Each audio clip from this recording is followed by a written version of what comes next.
여러분, 안녕하세요. 오늘은 정말 특별한 이야기를 들려드리려고 합니다. 폴란드에서 온 똑똑한 의대생이 한국에 와서 겪게 되는 놀라운 변화의 이야기죠. 처음엔 한국을 무시하던 이 여성이 어떻게 180도 달라지게 되었을까요? 그 중심에는 바로 한국의 소방관이 있었습니다. 여러분도 혹시 외국인들이 한국을 어떻게 생각하는지 궁금하신 적 있으시죠? 이 이야기를 들으시면 정말 깜짝 놀라실 거예요.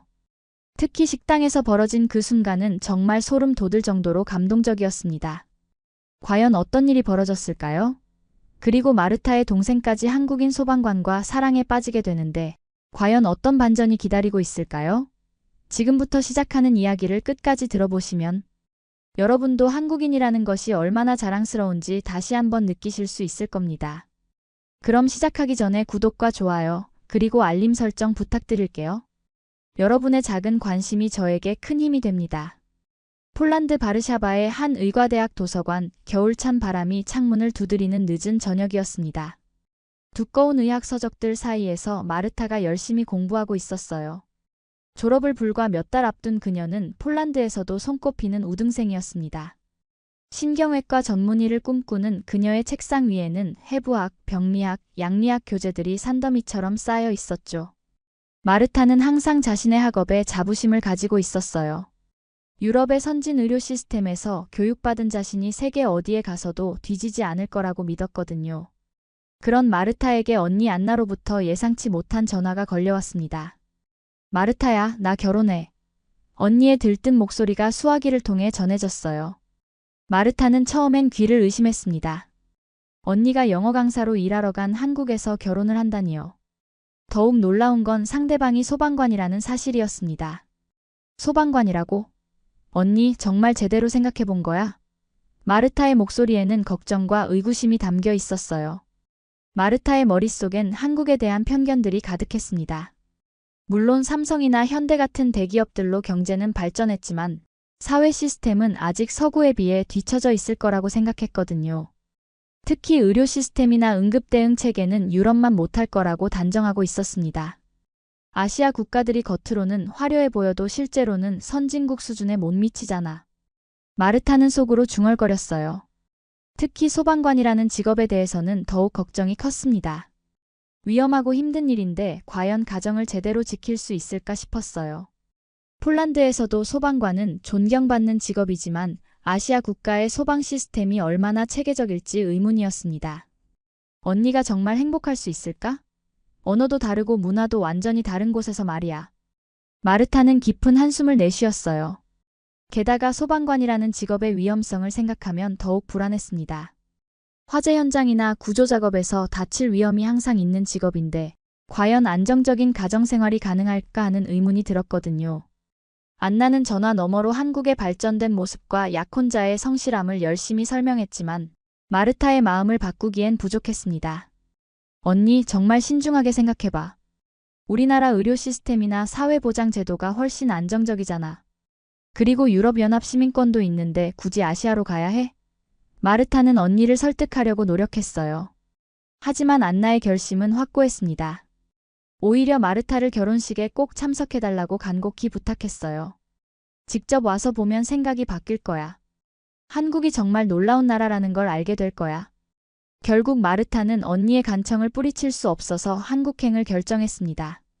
하지만 마음 한편으론 언니를 설득해서 폴란드로 다시 데려올 생각도 하고 있었어요. 직접 가서 현실을 보여주면 언니도 정신을 차릴 거야. 그렇게 마르타는 편견과 우려를 안고 한국으로 향하는 비행기에 몸을 맡겼습니다. 14시간의 긴 비행 끝에 인천국제공항에 도착한 마르타는 첫 번째 충격을 받았습니다. 공항의 규모와 시설이 폴란드의 어떤 공항보다도 웅장하고 현대적이었거든요. 바르샤바의 쇼팽공항과는 비교가 안 될 정도로 거대하고 체계적으로 설계된 건물이었어요. 깔끔하게 정리된 시설, 최신식 안내 시스템, 그리고 모든 것이 효율적으로 운영되는 모습에 입이 다물어지지 않았습니다. 이게 정말 아시아 공항이 맞나? 하는 생각이 절로 들었어요. 입국 심사를 받는 과정에서도 놀라움은 계속되었습니다. 자동화된 시스템과 친절한 직원들, 그리고 신속하면서도 정확한 처리 과정이 인상적이었어요. 유럽의 웬만한 공항보다도 훨씬 선진적인 시스템을 갖추고 있었거든요. 마르타는 속으로 인정하기 싫었지만 첫인상부터 자신의 예상과는 달랐습니다. 그래도 공항은 국가의 얼굴이니까 잘 만들어놨겠지. 실제 생활은 다를 거야. 마르타는 여전히 확신에 차 있었어요. 공항 밖으로 나오니 언니 안나와 함께 한 남성이 기다리고 있었습니다. 바로 예비 형부였죠. 키가 크고 단정한 모습의 그는 마르타를 보자마자 정중하게 인사했습니다. 안녕하세요, 마르타 씨. 안나가 동생 이야기를 정말 많이 했어요. 먼 길 오시느라 수고 많으셨습니다. 유창하지는 않지만 정성스럽게 준비한 영어였어요. 발음에서 한국어 억양이 느껴졌지만 의사소통에는 전혀 문제가 없었습니다. 예비 형부는 마르타의 무거운 짐을 자연스럽게 들어주며 차로 안내했어요. 차에서 좀 쉬시면서 가세요. 서울까지는 1시간 정도 걸려요. 그의 매너와 배려심에 마르타는 조금 당황했습니다. 생각보다 훨씬 신사적이고 세심한 사람이었거든요. 언니 안나는 마르타 옆에 앉아서 어때? 내가 말했지? 정말 좋은 사람이야. 라고 속삭였어요. 서울로 향하는 고속도로에서 마르타는 계속해서 놀라움을 감출 수 없었습니다. 고속도로의 규모와 시설이 독일의 아우토반에 비해서도 뒤지지 않았어요. 지나가는 자동차들도 대부분 최신형이었고 도로 표지판이나 안전시설들도 매우 체계적으로 설치되어 있었습니다. 특히 톨게이트를 지날 때 보인 자동화 시스템은 정말 인상적이었어요. 하이패스라고 해서 차를 멈추지 않고도 요금을 낼 수 있어요. 예비 형부의 설명을 들으며 마르타는 한국의 기술 수준에 조금씩 관심을 갖기 시작했습니다. 도시 전체의 스카이라인이 유럽의 어떤 대도시와 비교해도 뒤지지 않았어요. 아니, 어떤 면에서는 더 역동적이고 현대적으로 보였습니다. 특히 한강을 건널 때 펼쳐진 야경은 정말 환상적이었어요. 강 양쪽으로 늘어선 고층 빌딩들과 다리들이 만들어내는 풍경이 마치 영화 속 한 장면 같았습니다. 와, 정말 아름답네요. 마르타가 감탄하자 예비 형부는 기뻐하며 더 자세히 설명해 주었어요. 저기 보이는 건물이 63빌딩이고 저쪽은 여의도예요. 한국의 금융 중심지죠. 마르타 씨가 의대생이시라고 들었는데 한국의 의료 시스템도 꽤 발전되어 있답니다. 세계 최고 수준의 병원들이 많아요. 그의 설명을 들으며 마르타는 조금씩 흥미를 느끼기 시작했어요. 그의 매너와 배려심, 그리고 한국에 대한 자부심에 마르타의 경계심이 조금씩 누그러지기 시작했습니다. 적어도 언니가 만난 사람은 괜찮은 사람 같다는 생각이 들었어요. 언니 선택이 완전히 틀린 건 아닐지도 모르겠네. 마르타는 속으로 중얼거렸습니다. 다음 날 아침 예비 형부는 마르타에게 특별한 제안을 했습니다. 자신이 근무하는 소방서를 구경해보지 않겠느냐는 거였어요. 마르타 씨가 의료 분야에 관심이 많으시니까 우리 소방서의 응급구조시설도 보시면 흥미로우실 것 같아서요. 마르타는 내심 별로 기대하지 않았습니다. 소방서라고 해봤자 뻔할 거라고 생각했거든요. 폴란드의 소방서들도 기본적인 시설은 갖추고 있지만 아시아 국가의 소방서가 얼마나 체계적일지 의문이었어요. 하지만 언니의 부탁도 있고 해서 마지못해 따라 나섰습니다. 강남구 소방서에 도착한 마르타는 또 한 번 놀랐습니다. 상상했던 것과는 완전히 달랐어요. 입구부터가 현대적이고 깔끔하게 설계되어 있었고 최신식 소방차들이 줄지어 서 있었습니다. 독일제, 일본제 등 세계 최고 수준의 소방 장비들이 정렬되어 있는 모습이 마치 자동차 전시장 같았어요. 각종 구조 장비들도 체계적으로 정리되어 있었고 모든 것이 철저한 관리 하에 있다는 게 한눈에 보였습니다. 특히 마르타의 눈을 사로잡은 건 응급구조 장비들이었어요. 최신형 제세동기, 인공호흡기, 각종 응급처치 도구들이 폴란드의 웬만한 병원, 응급실과 비교해도 손색이 없을 정도로 완비되어 있었습니다. 이 정도 수준이면 유럽의 어떤 응급실과 비교해도 뒤지지 않겠네요. 마르타가 놀라워하자 예비 형부는 겸손하게 웃었어요. 한국은 응급의료에 정말 많이 투자하고 있어요. 골든타임을 놓치지 않는 게 가장 중요하거든요. 예비 형부는 마르타를 여러 시설로 안내하며 자세히 설명해 주었습니다. 여기는 구조훈련장이고 저기는 응급처치 교육장입니다. 우리 소방관들은 화재 진압뿐만 아니라 각종 구조작업과 응급처치까지 모두 할 수 있어야 해요. 특히 구조대 소속 대원들은 응급구조사 자격증을 의무적으로 취득해야 합니다. 그의 설명을 들으며 마르타는 한국 소방관들의 전문성에 조금씩 감탄하기 시작했습니다. 교육장에서는 실제 훈련이 진행되고 있었어요. 소방관들이 각종 응급 상황을 가정한 시나리오를 연습하고 있었는데 그 수준이 정말 놀라웠습니다. 심폐소생술, 기도 확보, 골절 처치, 화상 치료 등 모든 과정이 의학 교과서에 나온 것처럼 정확했어요. 마르타는 의대에서 배운 지식으로 그들의 실력을 평가해 봤는데 정말 전문적이었습니다. 저 사람들 정말 의료진 수준이네요. 특히 인상적이었던 건 실전 시뮬레이션 훈련이었어요. 예비 형부가 직접 심폐소생술과 기도 확보술을 시범으로 보여주는데 그 동작이 정말 정확하고 빨랐습니다. 압박 위치, 압박 깊이, 압박 리듬 모든 것이 완벽했어요. 의대에서 배운 이론과 실습을 바탕으로 봐도 흠잡을 데가 없었습니다. 혹시 의학 공부도 하셨어요? 마르타가 물어보자 그는 웃으며 대답했습니다. 소방학교에서 기본적인 응급처치는 모두 배우고 특히 구조대는 더 전문적인 교육을 받아요. 응급구조사 자격증도 있고요. 마르타는 점점 더 놀라게 되었어요. 한국의 소방관들이 단순히 불을 끄는 사람들이 아니라 의료 전문가 수준의 지식과 기술을 갖춘 전문가들이었던 거예요. 폴란드에서는 소방관과 응급구조사가 완전히 분리된 직업인데 여기서는 한 사람이 다 할 수 있다니 정말 놀라워요. 그래도 마르타는 여전히 반신반의했습니다. 아무리 훈련을 잘 받았다 해도 실제 상황에서는 당황할 수도 있을 거라고 생각했거든요. 훈련과 실전은 다르잖아요. 진짜 위급한 상황에서도 저렇게 침착할 수 있을까? 마르타의 의구심은 여전했습니다. 며칠간 함께 지내면서 마르타는 예비 형부의 일상을 자세히 관찰할 수 있었습니다. 그의 하루는 정말 바쁘고 힘들어 보였어요. 새벽에 긴급 출동 신호가 울리면 언제든 뛰쳐나가야 했고 때로는 밤늦게까지 구조 작업을 해야 했습니다. 하지만 그런 힘든 일정에도 불구하고 언니를 세심하게 챙기는 모습이 정말 인상적이었어요. 지친 몸으로 돌아와서도 언니의 안부를 먼저 묻고 함께 시간을 보내려고 노력하는 모습이 진심으로 보였습니다. 어느 날 밤 대형 교통사고 구조 작업을 마치고 온 예비 형부의 모습을 봤어요. 온몸이 흑투성이었고 지칠 대로 지쳐 보였지만 집에 들어오자마자 언니에게 괜찮아? 오늘 혼자 있느라 심심했지?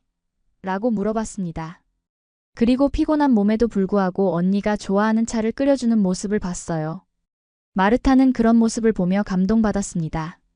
정말 언니를 아끼는구나. 특히 인상 깊었던 건 환자 가족들과의 소통이었어요. 어려운 구조 작업을 마치고 온 날에는 환자 가족들과 영상통화를 하며 안부를 묻는 장면도 봤습니다. 오늘 구조한 할아버지 상태가 어떠신지 확인해보고 싶어서요. 예비 형부가 말하자 화면 너머 가족들은 눈물을 글썽이며 고마움을 표했습니다. 덕분에 아버지가 살았어요. 정말 감사합니다. 그런 대화를 지켜보며 마르타는 가슴이 뭉클해졌어요. 예비 형부가 단순히 직업으로만 소방관 일을 하는 게 아니라 진정으로 사람을 살리는 일에 보람을 느끼고 있다는 게 느껴졌거든요. 이 일을 하면서 가장 기쁜 순간이 언제예요? 마르타가 물어보자 그는 망설임 없이 대답했어요. 사람을 구했을 때죠. 특히 가족들이 다시 만날 수 있게 도와줄 때가 가장 보람 있어요. 그의 진심 어린 대답에 마르타는 조금씩 마음이 흔들리기 시작했습니다. 또한 예비 형부가 언니에게 보이는 세심한 배려도 마르타의 마음을 움직였습니다. 힘든 근무를 마치고 와서도 언니가 좋아하는 음식을 사오거나 함께 시간을 보내려고 노력하는 모습이 진심으로 보였어요. 언니가 폴란드 음식이 그립다고 하니까 비슷한 걸 찾아봤어요. 하며 내놓은 요리를 보면서 마르타는 이 사람이 정말 언니를 아끼고 있다는 걸 느낄 수 있었습니다. 어느 날은 예비 형부가 폴란드어를 배우려고 노력하는 모습도 봤어요. 언니와 더 가깝게 소통하고 싶어서 폴란드어 공부를 하고 있었던 거예요. 안나의 가족들과도 대화하고 싶어서요. 특히 마르타 씨와도 더 편하게 이야기할 수 있으면 좋겠어요. 그의 노력하는 모습을 보며 마르타는 점점 호감을 갖게 되었습니다. 이 정도로 성실하고 배려심 많은 사람이라면 언니가 행복할 수 있을 것 같았어요. 하지만 여전히 마르타 마음 한편엔 의구심이 남아 있었어요. 과연 정말 위기 상황에서도 이렇게 침착하고 전문적으로 일할 수 있을까 하는 의문이었습니다. 훈련과 실전은 다르니까요. 아무리 평소에 좋은 사람이라고 해도 긴급 상황에서는 어떻게 될지 모르는 거잖아요. 그런데 그 의문이 해소될 결정적인 순간이 곧 찾아올 줄은 몰랐습니다. 마르타의 모든 편견과 의구심을 단번에 날려버릴 그 순간이 말이에요. 결혼식을 며칠 앞둔 어느 저녁, 세 사람은 서울 시내의 한 유명한 한식당에서 식사를 하고 있었습니다. 인사동 근처의 전통 한옥을 개조한 분위기 좋은 식당이었어요. 마르타는 처음 먹어보는 한국 음식들의 맛에 감탄하고 있었습니다. 불고기, 비빔밥, 김치찌개 등 모든 음식이 예상보다 훨씬 맛있었거든요. 한국 음식이 이렇게 다양하고 맛있는 줄 몰랐어요. 마르타가 말하자 예비 형부는 기뻐하며 여러 음식들을 설명해 주었어요. 식당 안은 저녁 시간이라 사람들로 북적였습니다. 가족 단위 손님들, 연인들, 회식을 하는 직장인들까지 다양한 사람들이 즐거운 시간을 보내고 있었어요. 따뜻한 조명과 은은한 전통 음악이 어우러져 정말 평화로운 분위기였습니다. 마르타는 이런 한국의 일상적인 모습이 생각보다 정겹고 따뜻하다고 느꼈어요. 유럽의 레스토랑들과는 또 다른 매력이 있네요. 세 사람이 맛있는 음식을 먹으며 즐거운 대화를 나누고 있을 때였습니다. 갑자기 옆 테이블에서 소동이 벌어졌어요. 60대로 보이는 남성이 갑자기 가슴을 움켜쥐며 괴로워하더니 의자에서 쓰러진 거예요. 여보, 여보. 부인의 비명소리가 식당 전체에 울려 퍼졌습니다. 순간 식당 안이 아수라장이 되었어요. 사람들은 어찌할 바를 모르며 우왕좌왕했고 누군가는 119에 신고를 했습니다. 마르타도 의대생이긴 했지만 갑작스러운 상황에 당황해서 몸이 굳어버렸어요. 이론으로는 알고 있지만 실제 응급 상황을 마주하니 머릿속이 하얘졌습니다. 환자의 상태를 보니 명백한 심정지 증상이었어요. 즉시 심폐소생술을 해야 하는 상황이었지만 마르타는 움직일 수가 없었습니다. 어떻게 해야 하지? 내가 뭔가 해야 하는데. 마음만 급했을 뿐 몸이 따라주지 않았어요. 그런데 바로 그때였습니다. 예비 형부가 벌떡 일어나더니 침착하게 환자에게 다가갔어요. 잠깐만요, 제가 소방관입니다. 그의 목소리는 전혀 떨리지 않았습니다. 마치 이런 상황에 수없이 익숙한 것처럼 자연스러웠어요. 주변 사람들에게도 차분하게 지시를 내렸습니다. 119가 오고 있으니까 문 앞을 비워주세요. 그리고 저기 계신 분은 제세동기가 있는지 카운터에 물어봐 주세요. 여기 계신 분은 환자 부인을 좀 도와주세요. 환자의 상태를 신속하게 확인한 예비 형부는 즉시 심폐소생술을 시작했어요. 마르타는 그 순간을 평생 잊을 수 없습니다. 예비 형부의 손동작은 정확했고 압박하는 리듬도 완벽했어요. 의대에서 배운 표준 심폐소생술 그대로였습니다. 분당 10만 120회의 정확한 리듬, 가슴 깊이 5cm의 압박, 완전한 이완까지 모든 것이 교과서적이었어요. 하나, 둘, 셋. 그가 세는 소리도 전혀 흔들리지 않았습니다. 더욱 놀라운 건 그가 주변 상황까지 완벽하게 통제하고 있다는 점이었어요.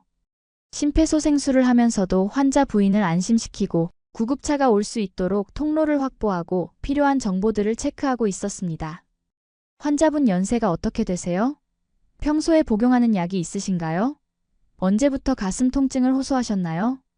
모든 질문이 응급의학에서 중요한 정보들이었어요. 1분여가 지났을까요? 환자가 기침을 하며 의식을 되찾았습니다. 작은 신음소리와 함께 환자의 눈이 떠졌어요. 식당 안에 안도의 한숨이 흘러나왔고 환자 부인은 눈물을 흘리며 고마워했습니다. 고맙습니다. 정말 고맙습니다. 다른 손님들도 박수를 치며 감탄했어요. 와, 정말 대단하다. 소방관님 덕분에 살았네. 마르타는 그 순간 엄청난 충격을 받았습니다. 자신은 의대생이면서도 아무것도 할 수 없었는데 예비 형부는 완벽하게 생명을 구해낸 거예요. 그것도 전혀 당황하지 않고 침착하게 말이에요. 내가 6년간 의대에서 배운 게 뭐였을까? 자괴감과 동시에 예비 형부에 대한 존경심이 솟구쳤습니다. 이론만 아는 자신과 달리 실제로 사람을 구할 수 있는 사람이었던 거예요. 곧이어 119 구급대가 도착했습니다. 구급대원들이 들어오자 예비 형부는 전문적으로 상황을 브리핑했어요. 60대 남성, 심정지로 추정됩니다. 2분간 심폐소생술 시행했고 1분 30초경에 자발순환 회복했습니다. 현재 의식 있고 호흡 안정되어 있어요. 구급대원들도 예비 형부를 알아보고는 고개를 끄덕였습니다. 수고하셨습니다. 덕분에 골든타임을 놓치지 않았네요. 환자가 병원으로 이송되는 모습을 지켜보며 마르타는 복잡한 감정에 휩싸였어요. 놀라움, 감탄, 그리고 약간의 부끄러움까지 말이에요.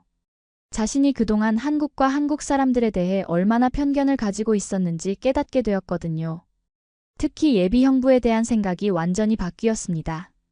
이 사람은 단순한 소방관이 아니라 진짜 생명을 구하는 전문가였던 거예요. 119 구급대가 환자를 병원으로 이송한 후 식당은 다시 조용해졌습니다. 하지만 마르타의 마음은 전혀 평정을 찾을 수 없었어요. 방금 전 목격한 일이 너무나 충격적이었거든요. 마르타는 예비 형부에게 물어보지 않을 수 없었습니다. 어떻게 그렇게 침착하게 대처할 수 있었어요? 정말 놀라웠어요. 그녀의 목소리에는 진심 어린 존경심이 담겨 있었습니다. 예비 형부는 겸손하게 대답했어요. 특별한 건 아니에요. 소방학교에서 철저히 훈련받았거든요. 그리고 사실 한국 남성들은 군대에서도 기본적인 응급처치를 배워요. 군복무 기간 동안 여러 상황에 대비한 훈련을 받거든요. 마르타는 한국의 군복무 제도에 대해서도 새롭게 알게 되었습니다. 폴란드는 모병제라서 군대 경험이 없는 사람이 대부분인데 한국은 모든 남성이 군복무를 한다는 점이 신기했어요. 그럼 한국 남성들은 모두 응급처치를 할 수 있다는 말씀이세요? 마르타가 놀라워하자 예비 형부는 더 자세히 설명해 주었습니다. 기본적인 수준이지만 대부분 할 수 있어요. 심폐소생술, 지혈법, 골절 응급처치 같은 건 군대에서 필수로 배우거든요. 그리고 요즘은 학교에서도 응급처치 교육을 하고 있어요. 마르타는 이런 시스템이 정말 부럽다고 생각했어요. 폴란드에서는 의료진이 아닌 일반인이 이 정도 수준의 응급처치를 하는 걸 상상할 수 없었거든요. 폴란드에서는 상상할 수 없는 일이에요. 일반 시민이 그런 수준의 응급처치를 할 수 있다니요. 마르타가 감탄하자 예비 형부는 한국의 특수한 상황을 설명했습니다. 한국은 분단 국가라서 전 국민이 응급 상황에 대비해야 하는 특수한 상황이거든요. 그래서 군대뿐만 아니라 민방위 훈련에서도 응급처치를 가르치고 공공장소에는 자동제 세동기가 의무적으로 설치되어 있어요. 마르타는 점점 더 놀라게 되었습니다. 한국의 응급의료 시스템이 생각보다 훨씬 체계적이고 발전되어 있었던 거예요. 그럼 지금처럼 응급 상황이 발생하면 주변에 도움을 줄 수 있는 사람이 많다는 말씀이죠? 네, 맞아요. 특히 소방관, 경찰관, 군인 출신들은 어디서든 도움을 줄 수 있어요. 그리고 의료진들도 응급 상황에서는 의무적으로 도움을 줘야 하고요. 예비 형부는 한국의 응급의료 시스템에 대해 더 자세히 설명해 주었어요. 한국은 응급의료법이라는 법률이 있어서 응급 환자를 발견하면 도움을 줘야 할 의무가 있어요. 그리고 선한 사마리아인 법도 있어서 응급 상황에서 도움을 준 사람은 법적으로 보호받아요. 마르타는 이런 법적 시스템까지 갖춰져 있다는 점에 또 한 번 놀랐습니다. 유럽에서도 이런 체계적인 시스템을 갖춘 나라는 많지 않았거든요. 그리고 119 시스템도 정말 체계적이에요. 신고 접수부터 현장 도착까지 평균 7분 정도밖에 안 걸려요. 특히 서울 같은 대도시에서는 더 빨라요. 예비 형부의 설명을 들으며 마르타는 한국의 응급의료 체계가 세계 최고 수준이라는 걸 깨달았어요. 폴란드에서는 구급차가 오는데 30분도 걸릴 때가 있는데 그날 밤 마르타는 잠을 이룰 수 없었습니다. 지금까지 자신이 가지고 있던 편견들이 얼마나 잘못된 것이었는지 깨닫게 되었거든요. 한국의 사회 시스템, 특히 응급의료 체계는 폴란드보다도 더 발전되어 있었던 것입니다. 그리고 예비 형부는 그런 시스템의 핵심에서 일하는 진정한 전문가였어요. 내가 정말 무지했구나. 어떻게 이렇게 편견에 사로잡혀 있었을까? 마르타는 깊은 반성에 빠졌습니다. 그 사건 이후 마르타의 시각은 완전히 달라졌습니다. 한국에 대한 모든 편견이 산산조각 나버렸어요. 다음 날부터 마르타는 한국의 여러 시설들을 다시 둘러보기 시작했습니다. 이번에는 편견이 아닌 열린 마음으로 말이에요. 병원, 지하철, 공공기관 등을 직접 가보니 모든 게 체계적이고 효율적으로 운영되고 있었습니다. 특히 서울대학교 병원을 견학했을 때는 정말 깜짝 놀랐어요. 의료 장비의 수준이 유럽의 어떤 대학병원과 비교해도 뒤지지 않았거든요. 로봇 수술 시스템, 최신 MRI, CT 장비들이 즐비했고 무엇보다 의료진들의 전문성이 인상적이었습니다. 이 정도 수준이면 세계 최고 수준이네요. 마르타가 감탄하자 안내해주던 의사가 자랑스럽게 설명했어요. 한국의 의료기술은 이미 세계적으로 인정받고 있어요. 특히 암치료나 성형외과 분야에서는 세계 1위 수준이죠. 지하철 시스템을 이용할 때도 마찬가지였습니다. 정확한 시간표, 깨끗한 시설, 그리고 각종 안전장치들까지 모든 게 완벽했어요. 특히 지하철 스크린도어와 각종 안전시설들을 보면서 이런 시스템을 운영하려면 얼마나 많은 노력이 필요했을까? 하는 생각이 들었습니다. 바르샤바의 지하철과는 비교가 안 될 정도로 선진적이었거든요. 예비 형부에 대한 마음도 완전히 바뀌었어요. 처음엔 위험한 직업을 가진 사람이라고 걱정했는데 이제는 정말 존경스러운 직업을 가진 사람이라고 생각하게 되었습니다. 형부님, 정말 죄송해요. 처음에 편견을 가지고 있었어요. 마르타가 솔직하게 사과하자 예비 형부는 너그러운 미소를 지으며 말했어요. 괜찮아요. 저도 처음엔 폴란드에 대해 잘 몰랐으니까요. 서로 다른 문화를 이해하려면 시간이 필요하죠. 그의 너그러운 마음에 마르타는 더욱 감동했습니다. 이런 사람이라면 언니가 행복할 수 있을 거라는 확신이 들었어요. 게다가 예비 형부는 마르타에게 한국의 의료 시스템에 대해 더 자세히 알려주었습니다. 한국은 의료보험 제도가 정말 잘 되어 있어요. 전 국민이 의료보험에 가입되어 있고 응급 상황에서는 누구든지 치료받을 수 있어요. 이런 설명을 들으며 마르타는 한국의 사회보장 제도에 대해서도 새로운 인식을 갖게 되었습니다. 마르타는 언니에게도 진심으로 사과했습니다. 언니, 미안해. 내가 너무 좁은 시각으로 생각했어. 정말 좋은 사람을 만났네. 그리고 한국이라는 나라도 정말 대단한 나라야. 안나는 동생의 변화된 모습을 보며 기뻐했어요. 알았어. 이제 한국이 어떤 나라인지 알겠지? 내가 왜 이곳에서 살고 싶어 하는지 이해되지? 두 자매는 오랜만에 진심으로 대화를 나눌 수 있었습니다. 그런데 마르타에게는 또 다른 놀라운 소식이 기다리고 있었어요. 언니가 조심스럽게 말을 꺼냈습니다. 마르타야, 사실 너한테 말하고 싶은 게 있어. 우리 처제. 아니, 내 남편 될 사람의 여동생이 있는데 말이야. 마르타는 궁금한 표정으로 언니를 바라봤어요. 그 아이도 소방관이거든. 그것도 우리 남편과 같은 구조대에서 일해. 마르타는 깜짝 놀랐습니다. 여자 소방관이라고요? 응, 한국에는 여성 소방관들도 많아. 특히 구조대에서는 여성의 세심함이 필요한 경우가 많거든. 언니의 설명을 들으며 마르타는 한국 사회의 양성평등 수준에 대해서도 새롭게 알게 되었어요. 폴란드에서는 여성 소방관을 보기 힘든데 한국에서는 자연스럽게 받아들여지고 있다는 점이 인상적이었습니다. 그 처제분을 만나볼 수 있을까요?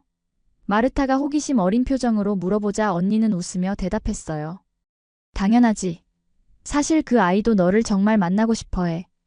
유럽에서 온 의대생이라고 하니까 엄청 궁금해하더라고. 마르타는 어떤 사람일지 벌써부터 기대가 되기 시작했습니다. 결혼식 전날 드디어 처제를 만날 기회가 생겼습니다.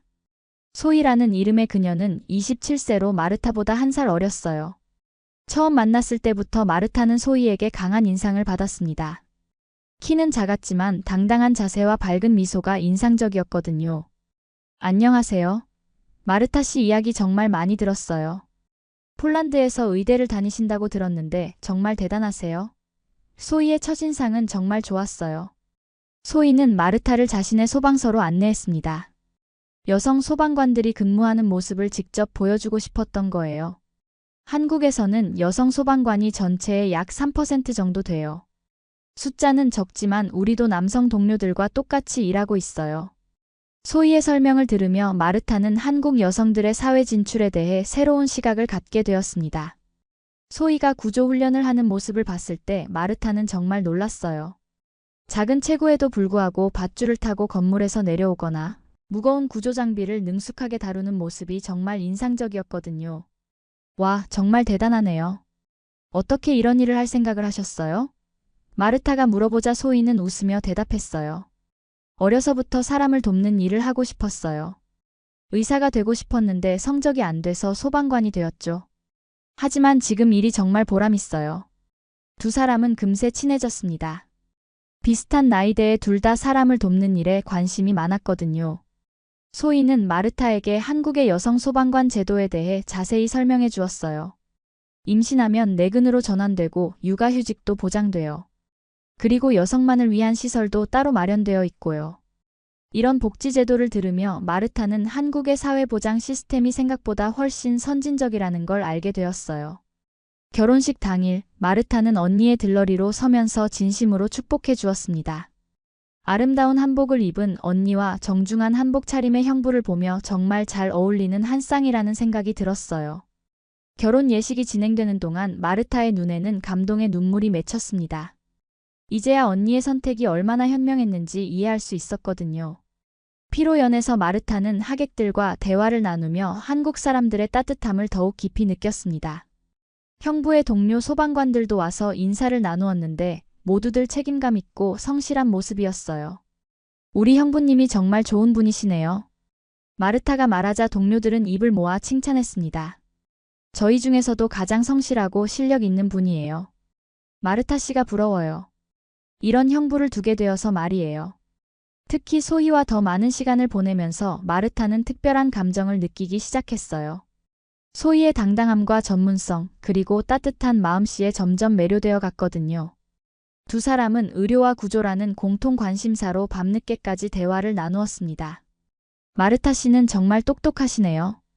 의학 지식이 정말 해박하세요. 소희의 칭찬에 마르타는 얼굴이 빨개졌어요. 결혼식이 끝난 후 마르타는 중요한 결정을 내렸습니다. 폴란드로 돌아가서 의대를 졸업한 후 한국에서 의료연수 과정을 밟겠다고 발표한 거예요. 한국의 응급의료 시스템을 직접 배우고 싶어요. 그리고 두 나라의 의료 교류에도 도움이 되고 싶어요. 그녀의 말을 들은 가족들과 하객들은 모두 박수를 쳤습니다. 하지만 마르타의 진짜 이유는 따로 있었어요. 소희와 더 가까워지고 싶었던 거죠. 공항에서 작별 인사를 나누며 마르타는 형부에게 말했어요. 형부님 덕분에 한국이라는 나라를 제대로 알게 되었어요. 정말 감사합니다. 형부는 웃으며 대답했습니다. 마르타 씨도 우리 가족이 되어서 기뻐요. 언제든 놀러 오세요. 그리고 소희는 마르타의 손을 꼭 잡으며 말했어요. 꼭 다시 와요. 기다리고 있을게요. 폴란드로 향하는 비행기 안에서 마르타는 창밖을 바라보며 생각했습니다. 편견이라는 것이 얼마나 무서운 것인지, 그리고 직접 경험해보는 것이 얼마나 중요한지 깨달았어요. 한국은 정말 자랑스러운 나라였고 형부는 그 나라의 가치를 몸소 보여준 훌륭한 사람이었습니다. 그리고 소희. 마르타는 소희 생각에 미소를 지었어요. 6개월 후 마르타는 약속대로 한국에 돌아왔습니다. 이번에는 연수생이 아닌 소희의 연인으로 말이에요. 두 사람은 마르타가 폴란드로 돌아간 후에도 꾸준히 연락을 주고받았고 서로에 대한 마음을 확인할 수 있었거든요. 이제 마르타에게 한국은 제2의 고향이 되었고 언니와 소희, 그리고 새로운 가족들이 기다리는 따뜻한 곳이 되었습니다. 편견을 버리고 열린 마음으로 바라본 한국은 정말 아름다운 나라였어요. 안녕하세요, 여러분. 오늘은 정말 특별한 사랑 이야기를 가져왔습니다. 하버드 경영대학원을 졸업하고 월가에서 일하던 미국 여성이 한국의 작은 재즈바에서 기타를 치던 무명 뮤지션을 만나게 되는데요. 이 두 사람의 만남은 그야말로 운명적이었습니다. 전 세계 어디서든 성공할 수 있는 능력을 가진 엘리트 여성이 왜 모든 것을 포기하고 한국에 정착했을까요? 그리고 그 과정에서 벌어진 놀라운 반전은 무엇일까요? 문화도 다르고 배경도 완전히 다른 두 사람이 어떻게 진정한 사랑을 찾아가는지 그 감동적인 이야기를 지금부터 시작해보겠습니다. 영상이 도움이 되셨다면 구독과 좋아요, 그리고 알림 설정까지 부탁드릴게요. 6개월간의 서울 프로젝트를 위해 한국 땅을 밟은 케이틀린은 하버드 경영대학원을 최우등으로 졸업한 뒤 뉴욕의 글로벌 컨설팅 회사에서 8년간 일해온 능력 있는 여성이었습니다. 30대 초반의 나이에 이미 파트너 승진을 앞두고 있었고 연봉만 해도 억대를 넘나드는 성공한 커리어우먼이었죠. 그런 케이틀린에게 한국은 단순히 업무를 처리하고 돌아가야 할 곳에 불과했습니다. 사실 케이틀린은 동양 문화에 대해서는 거의 알지 못했고 한국어는 물론이고 한국의 음식이나 문화에도 별다른 관심이 없었습니다. 서울에 온 지 한 달이 지나던 어느 금요일 저녁 회사 동료들과 함께 이태원의 한 재즈바에 들어섰습니다. 업무 스트레스를 풀기 위한 가벼운 모임이었죠. 케이틀린은 평소 클래식 음악을 주로 들었고 재즈는 그리 좋아하지 않았습니다. 하지만 동료들의 권유로 어쩔 수 없이 따라왔습니다. 어두운 조명 아래 작은 무대에서 혼자 기타를 치고 있던 남자가 눈에 들어왔습니다. 그는 정우라는 이름의 32세 뮤지션이었는데 낮에는 강남의 작은 음악학원에서 아이들에게 기타를 가르치고 저녁에는 여러 재즈바를 돌며 연주하는 무명 연주자였습니다. 케이틀린은 평생 클래식 음악만 들어왔지만 정우의 재즈 기타 연주에 완전히 빠져들었습니다.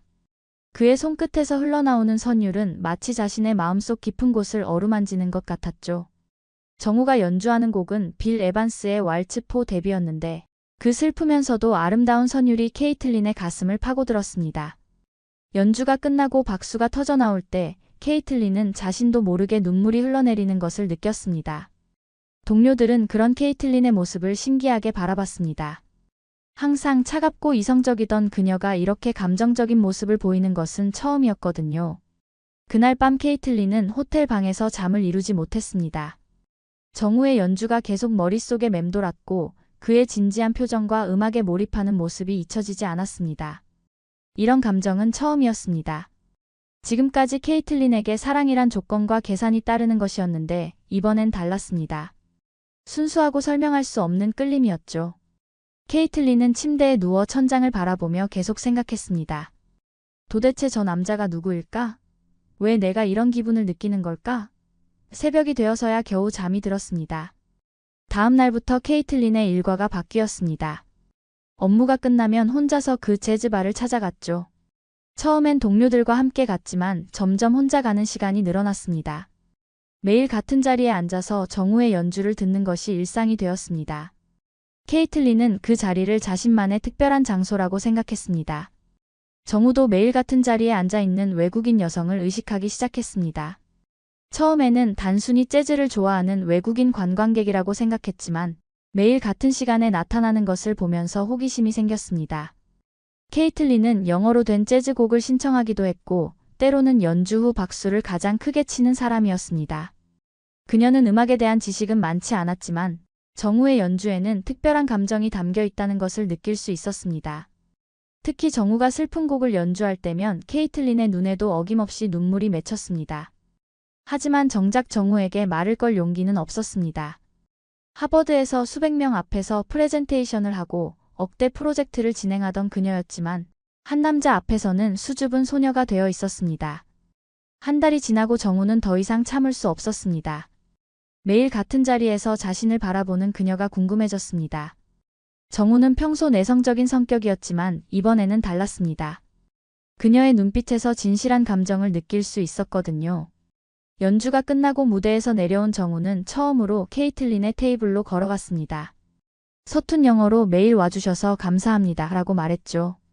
케이틀린은 얼굴이 빨갛게 달아오르며 당신의 음악을 정말 사랑해요 라고 대답했습니다. 목소리가 떨리고 있었습니다. 그들의 첫 대화는 어색했지만 따뜻했습니다. 정우는 자신의 음악을 이해해주는 사람이 있다는 것에 기뻤고 케이틀린은 드디어 그와 대화할 수 있다는 것에 설레었습니다. 하지만 언어의 벽이 있었습니다. 정우의 영어는 기초 수준이었고 케이틀린의 한국어는 거의 없었습니다. 그래도 음악이라는 공통분모가 있었기에 서로를 이해할 수 있었습니다. 정우는 자신이 좋아하는 재즈 뮤지션들의 이름을 말했고 케이틀린은 고개를 끄덕이며 들었습니다. 비록 모르는 이름들이 많았지만 정우의 열정만큼은 충분히 전해졌습니다. 그날 밤부터 케이틀린은 한국어를 배우기 시작했습니다. 업무가 끝나면 한국어 강의를 듣고 기본적인 회화를 익혔습니다. 정우와 더 깊은 대화를 나누고 싶었기 때문입니다. 정우 역시 영어 공부를 다시 시작했습니다. 그녀와 더 많은 이야기를 나누고 싶었거든요. 두 사람 모두 서로를 위해 노력하고 있었지만 그 사실을 서로에게 말하지는 않았습니다. 다만 매일 재즈바에서 만날 때마다 조금씩 더 많은 대화를 나눌 수 있게 되었습니다. 두 달째 접어들면서 케이틀린과 정우는 재즈바에서 자연스럽게 대화를 나누는 사이가 되었습니다. 케이틀린은 정우의 음악 이야기를 들으며 그의 꿈과 열정을 알게 되었고 정우는 케이틀린의 미국 생활과 일에 대해 궁금해했습니다. 정우는 케이틀린이 하버드를 졸업했다는 것과 큰 회사에서 일한다는 것은 알았지만 구체적으로 어떤 일을 하는지는 잘 이해하지 못했습니다. 하지만 그녀가 매우 똑똑하고 성공한 사람이라는 것은 분명히 느낄 수 있었습니다. 하지만 둘 다 서로에게 특별한 감정을 품고 있다는 것을 직접적으로 표현하지는 못했습니다. 어느 화요일 저녁 케이틀린은 평소보다 일찍 재즈바에 도착했습니다. 정우가 연주 준비를 하고 있을 때였죠. 그는 혼자서 새로운 곡을 연습하고 있었는데 그 곡이 바로 케이틀린이 며칠 전 신청했던 Someday My Prince Will Come이었습니다. 케이틀린은 자신을 위해 연습하고 있는 정우의 모습에 마음이 뜨거워졌습니다. 정우는 같은 부분을 계속 반복해서 연주하며 더 완벽하게 만들려고 노력하고 있었습니다. 그 진지한 모습을 보면서 케이틀린은 더 이상 자신의 마음을 숨길 수 없다고 생각했습니다. 연주가 끝나고 정우가 평소처럼 케이틀린의 테이블로 왔습니다. 그런데 그날 케이틀린의 표정이 평소와 달랐습니다. 뭔가 결심한 듯한 눈빛이었죠. 정우는 그런 케이틀린을 보며 조금 당황했습니다. 혹시 무슨 일이 있었나 싶어서 걱정스러운 표정을 지었습니다. 케이틀린은 떨리는 목소리로 말했습니다. 정우 씨, 내일 시간 있으세요? 커피 한 잔 같이 마실 수 있을까요? 이 말을 하기까지 케이틀린은 하루 종일 고민했습니다. 미국에서는 자연스러운 일이지만 한국 문화에서는 어떻게 받아들여질지 확신이 서지 않았기 때문입니다. 정우는 깜짝 놀랐습니다. 지금까지는 재즈바에서만 만났는데 처음으로 밖에서 만나자는 제안을 받았습니다. 그것도 여자가 먼저 말을 꺼낸 것이었죠. 한국에서는 보통 남자가 먼저 데이트를 제안하는 것이 일반적이었는데 케이틀린의 적극적인 모습에 당황스러우면서도 기뻤습니다. 사실 정우도 케이틀린에게 데이트를 신청하고 싶었지만 그녀가 성공한 커리어우먼이라는 것을 생각하면 자신이 어울리지 않는다고 생각했습니다. 하지만 케이틀린이 먼저 제안해주니 정말 고마웠습니다. 네, 좋아요. 시간 있어요. 정우의 대답에 케이틀린의 얼굴에 환한 미소가 떠올랐습니다. 다음 날 홍대 근처의 작은 카페에서 만난 두 사람은 처음으로 음악이 없는 공간에서 대화를 나누었습니다. 조용한 카페에서는 서로의 목소리가 더 잘 들렸고 표정도 더 자세히 볼 수 있었습니다. 케이틀린은 자신의 진짜 마음을 털어놓기로 결심했습니다. 정우 씨의 음악을 듣고 있으면 마음이 편해져요. 그리고 솔직히 말하면 당신에게 특별한 감정을 느끼고 있어요. 이런 직접적인 고백은 정우에게 충격이었습니다. 하지만 나쁜 충격은 아니었죠. 사실 그도 케이틀린에게 마음을 품고 있었기 때문입니다. 저도 그래요. 케이틀린 씨를 보면 마음이 따뜻해져요. 정우의 대답을 들은 케이틀린은 안도의 한숨을 쉬었습니다. 케이틀린과 정우의 관계가 깊어져 가던 중 예상치 못한 소식이 들려왔습니다. 케이틀린의 6개월 프로젝트가 성공적으로 마무리되어 미국으로 돌아가야 한다는 것이었습니다. 회사에서는 그녀의 성과를 높이 평가했고 뉴욕 본사에서 더 중요한 프로젝트가 기다리고 있었습니다. 케이틀린이 맡았던 한국 기업의 구조조정 프로젝트는 예상보다 빠르게 성과를 보였고 회사 임원들은 케이틀린의 능력에 감탄했습니다. 그녀에게는 파트너 승진과 함께 더 큰 책임이 주어질 예정이었습니다. 케이틀린은 정우에게 이 소식을 전하기가 너무 어려웠습니다. 두 사람의 관계가 이제 막 시작된 것 같았는데 벌써 끝을 고해야 한다는 현실이 받아들여지지 않았습니다. 며칠 동안 고민한 끝에 케이틀린은 정우에게 솔직하게 말하기로 결심했습니다. 평소처럼 재즈바에서 만난 케이틀린은 연주가 끝나고 정우에게 말했습니다. 정우 씨, 할 말이 있어요. 다음 주에 미국으로 돌아가야 해요. 프로젝트가 끝났거든요. 케이틀린의 목소리에는 슬픔이 가득했습니다. 정우는 이미 예상했던 일이었지만 막상 들으니 마음이 무너져 내렸습니다. 처음으로 진정한 사랑을 느꼈는데 그것을 놓쳐야 한다는 현실이 너무 가혹했습니다. 하지만 정우는 케이틀린의 성공을 축하해주고 싶었습니다. 그녀가 자신 때문에 좋은 기회를 놓치는 것을 원하지 않았거든요. 축하해요, 케이틀린 씨. 당신은 정말 대단한 사람이에요. 미국에서도 잘 될 거예요. 정우는 최대한 밝은 목소리로 말했지만 속마음은 전혀 달랐습니다. 케이틀린도 정우의 진심을 알 수 있었습니다. 그의 눈에서 슬픔을 느낄 수 있었거든요. 마지막 날 인천공항에서 케이틀린과 정우는 작별 인사를 나누었습니다. 케이틀린은 울먹이며 말했습니다. 정우 씨, 정말 미안해요. 하지만 저는 꼭 다시 올 거예요. 약속해요. 이 말은 케이틀린의 진심이었습니다. 아직 구체적인 계획은 없었지만 정우를 다시 만나고 싶다는 마음만큼은 확실했습니다. 정우는 슬픈 미소를 지으며 대답했습니다. 무리하지 마세요, 케이틀린 씨. 당신의 인생은 미국에 있잖아요. 그곳에서 행복하게 사세요. 정우는 케이틀린이 자신 때문에 힘들어하는 것을 원하지 않았습니다. 공항에서 돌아온 정우는 며칠 동안 재즈바에 나가지 못했습니다. 무대에 서면 케이틀린이 앉아있던 자리가 텅 비어 있는 것이 너무 견디기 어려웠습니다.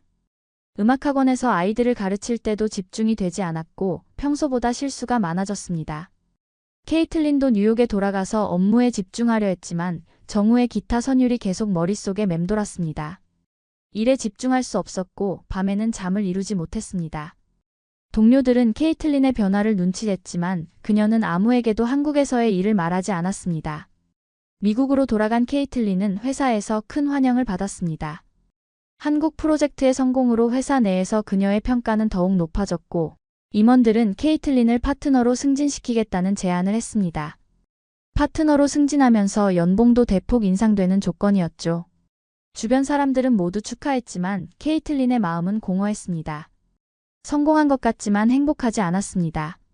매일 밤 정우가 연주하던 곡들을 유튜브에서 찾아 들으며 한국에서의 시간을 그리워했습니다.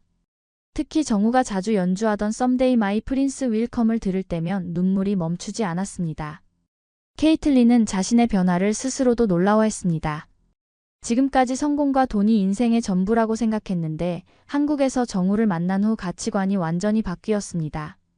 아침에 일어나서 출근하는 것이 기계적으로 느껴졌고 동료들과의 대화도 예전처럼 즐겁지 않았습니다. 회사에서 중요한 회의를 하는 중에도 정우의 모습이 떠올랐고 그가 지금 무엇을 하고 있을지 궁금했습니다. 케이틀린은 정우에게 이메일을 보내고 싶었지만 그의 연락처를 알지 못했습니다. 재즈바의 연락처는 알고 있었지만 직접 연락하기에는 용기가 나지 않았습니다. 한 달이 지나고 케이틀린은 중요한 결정을 내렸습니다. 회사에 사직서를 제출한 것입니다. 동료들과 가족들은 모두 반대했습니다. 미쳤냐? 이런 기회를 놓치다니. 케이틀린의 부모님은 특히 심하게 반대했습니다. 하버드를 나와서 뭘 하려는 거냐? 한국 남자 때문에 인생을 망치려고 하느냐? 라고 말했습니다. 하지만 케이틀린의 마음은 이미 정해져 있었습니다. 돈과 명예보다 더 중요한 것을 찾았다고 생각했습니다. 저는 성공보다 행복을 선택하고 싶어요. 한국에서 진짜 제 자신을 찾았거든요. 케이틀린은 한국의 글로벌 기업들의 이력서를 보내기 시작했습니다. 하버드 출신의 뉴욕에서의 경력을 가진 그녀에게는 여러 회사에서 면접 제의가 들어왔습니다. 삼성, LG, 현대 등 대기업들이 모두 관심을 보였습니다. 그 중에서도 삼성의 글로벌 전략팀에서 가장 좋은 조건을 제안했습니다. 연봉은 미국에서보다 적었지만 케이틀린에게는 중요하지 않았습니다. 정우와 함께 할 수 있다면 그것으로 충분했습니다. 케이틀린은 화상 면접을 통해 삼성에 합격했고 다시 한국으로 갈 수 있게 되었습니다. 한국행 비행기 안에서 케이틀린은 설레면서도 두려웠습니다. 정우가 자신을 어떻게 받아들일지 확신할 수 없었기 때문입니다. 혹시 그가 다른 사람을 만났을 수도 있고 아니면 자신의 갑작스러운 귀환을 부담스러워할 수도 있었습니다. 하지만 후회하지 않기 위해서는 시도해 봐야 했습니다. 케이틀린은 비행기 안에서 정우에게 할 말을 계속 연습했습니다. 정우 씨, 저 돌아왔어요. 이번에는 영원히 여기 있을 거예요. 이 말을 몇 번이나 반복해서 중얼거렸습니다. 인천공항에 도착한 케이틀린은 바로 이태원의 재즈바로 향했습니다. 정우가 연주하는 금요일 저녁 시간을 노린 것이었죠. 케이틀린은 가슴이 두근거렸습니다. 만약 정우가 없다면 어떻게 하지? 만약 그가 자신을 보고 당황한다면? 온갖 걱정이 머릿속을 스쳐갔습니다. 재즈바 문을 열고 들어선 케이틀린을 본 정우는 기타를 치던 손을 멈췄습니다. 믿을 수 없다는 표정으로 그녀를 바라봤습니다. 무대 위에서 내려온 정우는 케이틀린에게 달려갔습니다. 정말 당신인가요? 꿈이 아니죠? 정우의 목소리는 떨리고 있었습니다. 케이틀린의 갑작스러운 귀환에 정우는 기쁨과 동시에 혼란스러웠습니다. 그녀가 왜 모든 것을 포기하고 한국으로 돌아왔는지 이해할 수 없었습니다. 정우는 케이틀린이 미국에서 얼마나 성공한 사람인지 알고 있었기 때문에 그런 그녀가 자신 때문에 모든 것을 포기했다는 것이 부담스러웠습니다. 케이틀린은 정우에게 모든 것을 설명했습니다. 당신 없는 성공은 의미가 없었어요.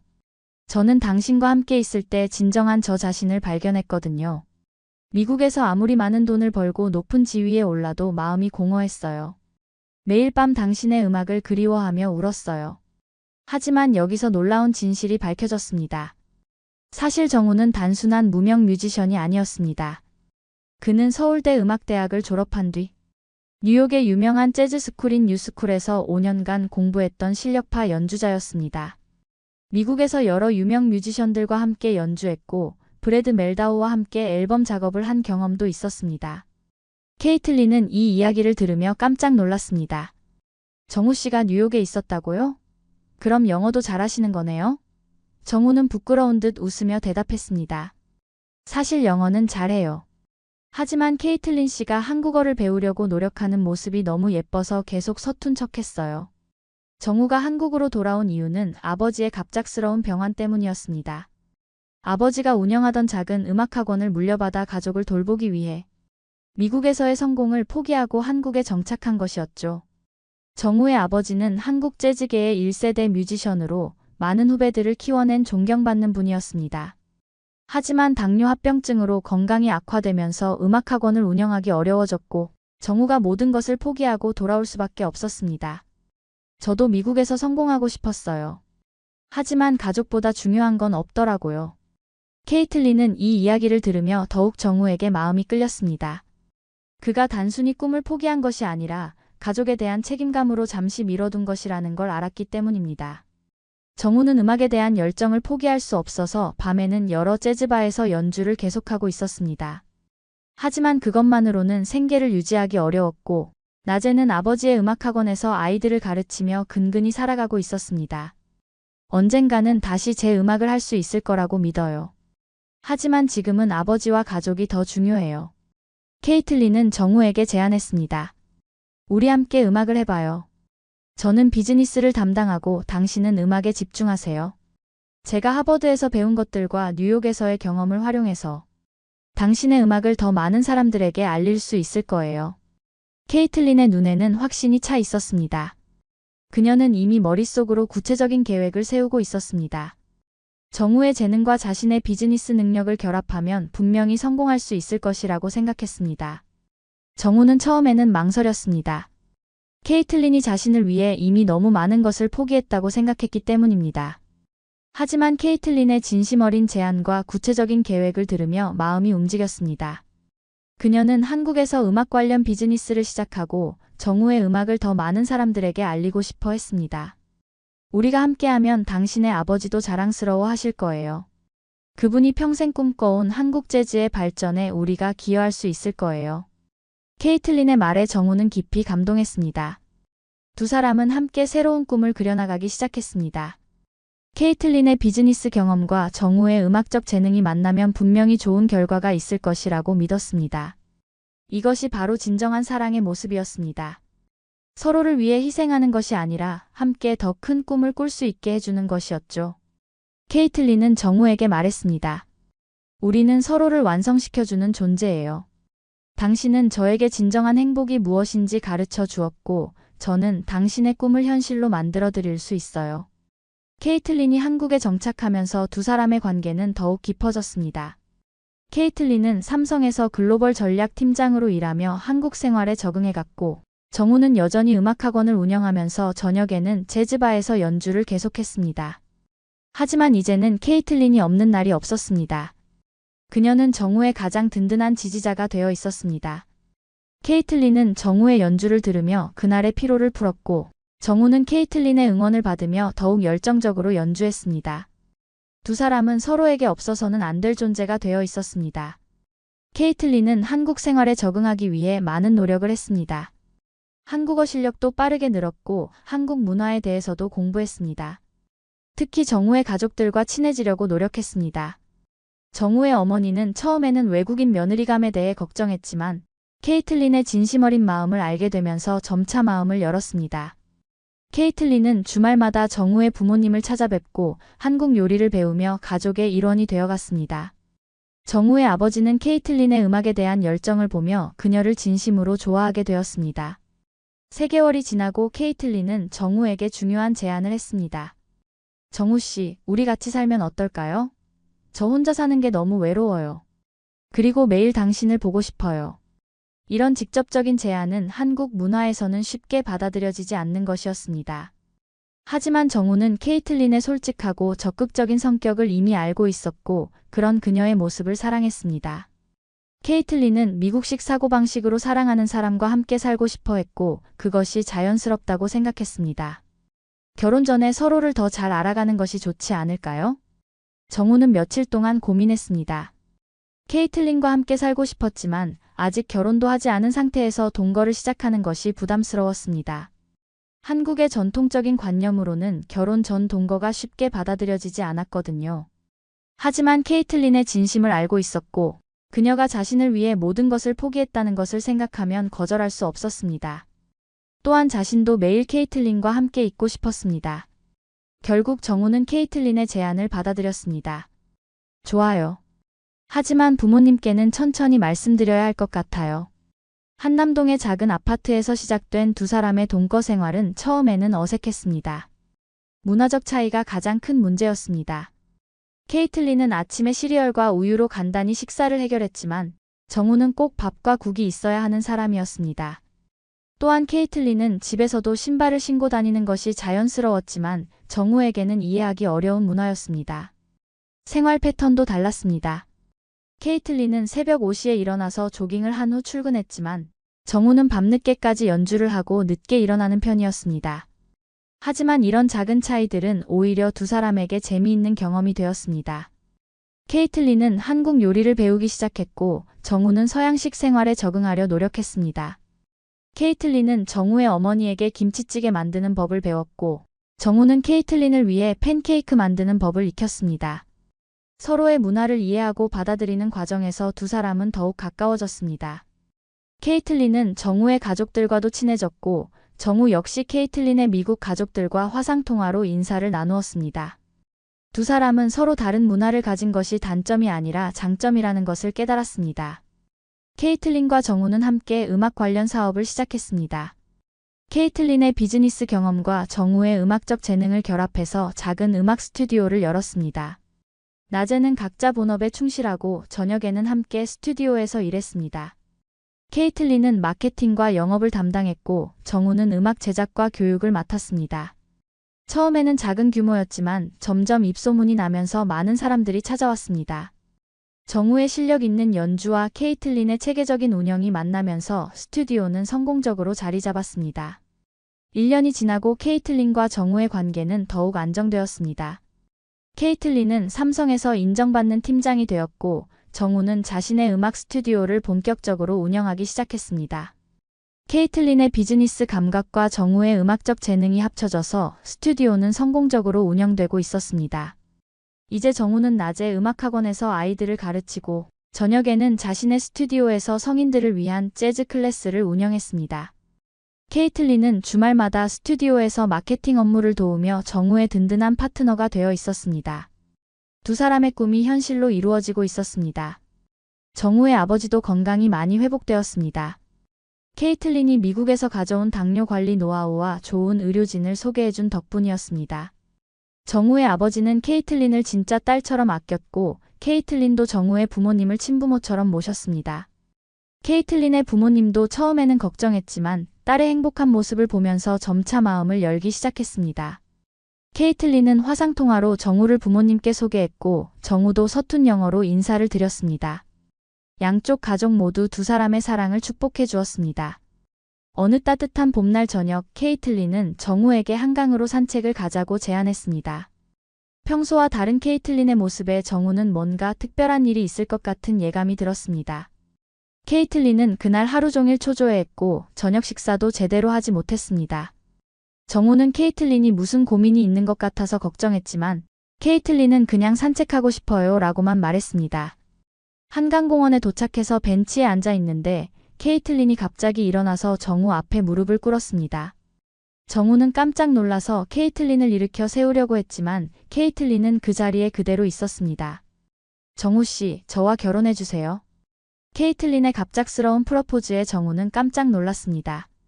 한국에서는 보통 남자가 청혼하는 것이 일반적인데 케이틀린은 또 한 번 자신의 적극적인 모습을 보여주었습니다.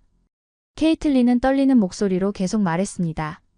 당신과 함께한 이 1년이 제 인생에서 가장 행복한 시간이었어요. 평생 당신의 음악을 응원하고 당신과 함께 꿈을 이뤄가고 싶어요. 저는 당신 없는 인생은 상상할 수 없어요. 케이틀린의 눈에는 진심 어린 사랑이 담겨 있었습니다. 정우는 눈물을 흘리며 케이틀린을 일으켜 세웠습니다. 저야말로 당신과 결혼할 수 있어서 행복해요. 케이틀린 씨가 저에게 진정한 사랑이 무엇인지 가르쳐 주었어요. 네, 결혼해요. 정우의 대답을 들은 케이틀린은 기쁨의 눈물을 흘렸습니다. 두 사람은 한강에서 서로를 꼭 껴안으며 행복한 눈물을 흘렸습니다. 주변 사람들도 이런 특별한 순간을 보며 함께 박수를 쳐주었습니다. 어떤 할머니는 참 보기 좋네라고 말씀하셨고, 지나가던 커플들도 부러운 눈빛으로 바라봤습니다. 케이틀린과 정우는 그 순간이 평생 잊지 못할 추억이 될 것이라고 생각했습니다. 결혼 준비는 두 가족이 함께 했습니다. 케이틀린의 부모님과 형제들이 미국에서 날아왔고 정우의 친척들도 모두 참석했습니다. 결혼식은 한국 전통 방식으로 소박하게 치렀습니다. 케이틀린은 아름다운 한복을 입고 정우는 두루마기를 입어서 정말 멋진 모습이었습니다. 케이틀린의 어머니는 딸의 한복 차림을 보며 감동했고 정우의 어머니는 며느리가 한국 문화를 존중해주는 것에 고마워했습니다. 결혼식장에는 정우의 음악 동료들과 케이틀린의 회사 동료들이 모두 참석해서 축하해 주었습니다. 특히 정우가 평소 연주하던 재즈바의 사장님과 단골 손님들도 와서 축하해 주었습니다. 결혼식에서 케이틀린은 한국어로 소감을 말했습니다. 하버드도 월가도 모두 다녀봤지만 정우 씨가 기타 치던 그 순간이 제 인생의 진짜 전환점이었어요.